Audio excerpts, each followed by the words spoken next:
Hello, good morning, नमस्कार। आप सभी का स्वागत है स्पिरिचुअलिटी मैटर्स अध्यात्म की और मेरे इस चैनल पे। आई होप सब अच्छा कर रहे होंगे, सब अपनी लाइफ को एंजॉय कर रहे होंगे, गीता सत्र का आनंद ले रहे होंगे और इस गीता ज्ञान से बहुत कुछ सीख रहे होंगे। हम 18वां अध्याय कर रहे हैं। आज हम 4 सूत्र लेने वाले हैं। अभी तक 21 सूत्र हो चुके हैं और आज हम 4 सूत्र लेने वाले हैं। तो इससे क्या होगा, 1/4 इस चैप्टर के जो सूत्र होंगे वो समाप्त हो जाएंगे, क्योंकि 25 सूत्र यहाँ पे कंप्लीट हो जाएंगे आज। ठीक है, तो शुरू करते हैं आज का सेशन। असंसारस्य तु क्वापि न हर्ष न विषादत स शीतलमनः नित्यं विदेह इव सजते। ठीक है, इसका अर्थ जानते हैं।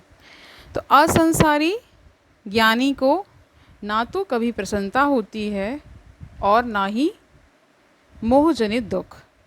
वह शांत चित्त वाला तो सदैव विदेह की अवस्था में सुशोभित होता है। व्याख्या जानते हैं।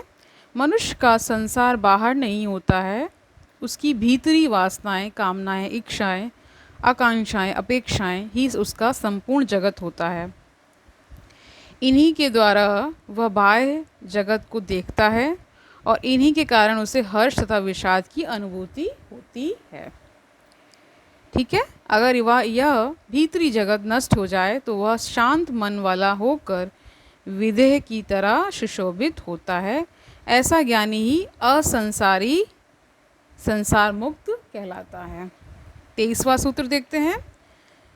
कुत्र अपि न जिहासा अस्ति आशा व अपि न कुत्रचित् आत्मा रामस्य धीरस्य शीतलाक्षतः आत्मनः। अर्थ जानते हैं। आत्मा में रमण करने वाले तथा शीतल और निर्मल चित्त वाले धैर्यवान पुरुष को ना ही कहीं त्याग की इच्छा होती है और ना ही कहीं ग्रहण करने की आशा होती है। ठीक है, इसकी व्याख्या जानते हैं। एक मृग भागता आ रहा था बरसों से। उसे ऐसा प्रतीत हो रहा था सुगंधी कहीं बाहर से आ रही है। जहाँ से उसे सुगंधी के आने का भ्रम होता है वह उसे पकड़ने का प्रयास करता है। उसे पकड़ने के लिए भागता दौड़ता है, परंतु वह निराश होता। उसे यह लगता है कि गलत सोचा, इसलिए उसे छोड़ देता। फिर कुछ नया पकड़ लेता। इस पकड़ने छोड़ने का आशा निराशा का खेल तब तक चलता रहा जब तक उसे सुगंधी के स्रोत के बारे में ज्ञान नहीं हो गया। और जैसे स्रोत मिला वह आंखें मूंद कर बैठ गया। महसूस किया अब उसे ना ही कुछ प्राप्त करना था ना ही कुछ त्यागना था। यही स्थिति का यहाँ वर्णन किया गया है। अज्ञानी मनुष्य धन, पद, स्त्री, पुत्र आदि, यश, सम्मान, मान सम्मान, पद प्रतिष्ठा आदि में रमण करता है। इन्हीं में वह सुख हर्ष का अनुभव करता है, परंतु यह सुख दूसरों से प्राप्त होने वाला सुख होता है, जिससे दूसरे जब मन चाहे छीन भी सकते हैं, क्योंकि दूसरों का कोई भरोसा नहीं होता है। ठीक है, जैसे मनुष्य दूसरों से सुख प्राप्त करने की चाह रखता है, वैसे ही दूसरे भी उससे सुख प्राप्त करने की चाह रखते हैं, परंतु ले तो सब लोग लेते हैं लेकिन देना कोई भी नहीं चाहता है। इसलिए लड़ाई झगड़ा शुरू हो जाता है, छीना झपटी शुरू हो जाती है, जिससे दुख और क्लेश ही प्राप्त होता है। दूसरों के द्वारा दिए गए सुख पर आधारित होना ही क्या है, गुलामी है। ठीक है, गुलामी यही है कि आप दूसरों के ऊपर निर्भर हैं, सुख के लिए भी निर्भर हैं। ओके, आगे जानते हैं। तो मनुष्य सुख प्राप्त करने की इच्छा में उसमें बंध जाता है।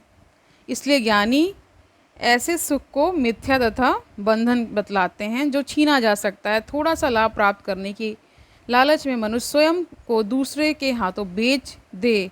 इससे ज़्यादा मानवता का क्या अपमान हो सकता है।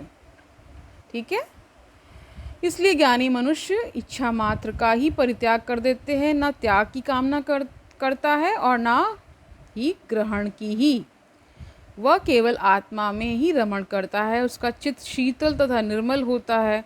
उसके चित्त में किसी प्रकार का ताप नहीं होता है। उसका चित्त निर्मल होता है, उसमें सब कुछ आर पार नज़र आता है। तभी तो वह स्वयं को देख पाता है, तभी प्राप्त होता है उसे आनंद का स्रोत। इस प्रकार वह निर्मल चित्त वाला होकर शाश्वत सुख का भोग करता है। 24वां सूत्र देखते हैं। प्रकृत्या शून्य चित्तस्य पूर्वतः अस्य यदृच्छया प्रकृतस्य एव धीरस्य न मानः न अवमानता। इसका अर्थ जानते हैं। प्राकृतिक रूप से शून्य चित्त वाला धैर्यवान पुरुष प्रारब्धवश अज्ञानी की तरह व्यवहार करता दिखता है, परंतु वास्तव में क्या है, ना उसे सम्मान से कुछ लेना देना होता है और ना ही असम्मान से, अपमान से।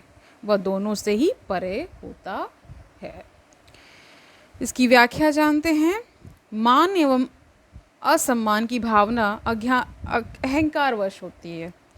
जिसके अंदर अहंकार जितना ज़्यादा रहेगा उसके ऊपर मान अपमान का असर उतना ही ज़्यादा होगा। छोटे मनुष्यों का अहंकार ज़्यादा तीव्र होता है, इसलिए उनके सम्मुख हर एक पल मान सम्मान का प्रश्न बना ही रहता है। परंतु ज्ञानी शून्य चित्त वाला होता है, इसलिए समस्त कर्म सरल स्वभाव से करता है। उसके कोई भी कार्य मान अपमान को ध्यान में रखकर नहीं होते हैं, क्योंकि वह न प्रशंसा करता है, वह न प्रशंसा प्राप्त करने की आशा करता है और ना ही पुरस्कार प्राप्त करने की आशा करता है, और ना अपमान से ही प्रभावित होता है। उसके कर्म बच्चों की तरह दोष रहित होते हैं।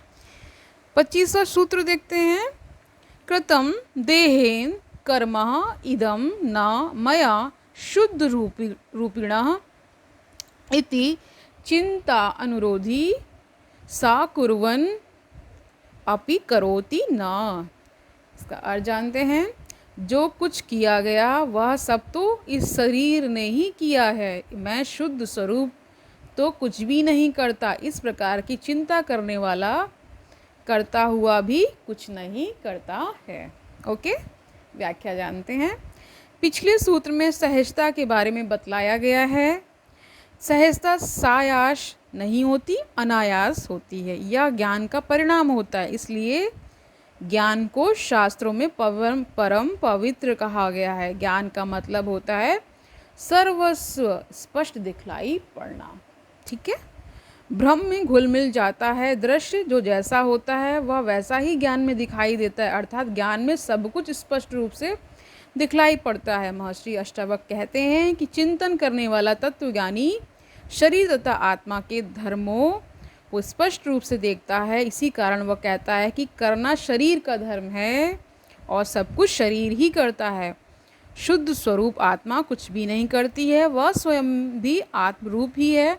और जब आत्मा कुछ नहीं करती है तो कुछ भी कैसे कर सकता है। तो कह रहे हैं कि जब आत्मा कुछ भी नहीं करती तो वह कुछ भी कैसे कर सकता है। ओके, शरीर करता है, वह नहीं करता। इस तरह शारीरिक दृष्टि से सब कुछ करता हुआ भी आत्मदृष्टिया वह कुछ नहीं करता है। इसे वह स्वयं जानता है या फिर वो जो उसके समान होता है। तो आज के लिए इतना ही रखते हैं। आई होप आपने इस गीता सत्र को अच्छे से एंजॉय किया होगा, अच्छे से समझा होगा। इसके गूढ़ अर्थ को भी आप समझ रहे होंगे। अपने जीवन में आप निश्चित ही बहुत सारा परिवर्तन देखेंगे अगर आप इस गीता ज्ञान को नियमित रूप से इसका पालन कर रहे हैं, इसका श्रवण कर रहे हैं, इसको देख रहे हैं और इसका कहीं ना कहीं मनन चिंतन और अपने जीवन में आप ये समझ रहे हैं कि अध्यात्म की कितनी आवश्यकता है। अध्यात्म में कितना एक कह सकते हैं एक तरह से हमें कितना वो मोटिवेट करता है सन्मार्ग पर चलने के लिए। तो कल मिलते हैं, तब तक के लिए हरि ओम तत्सत।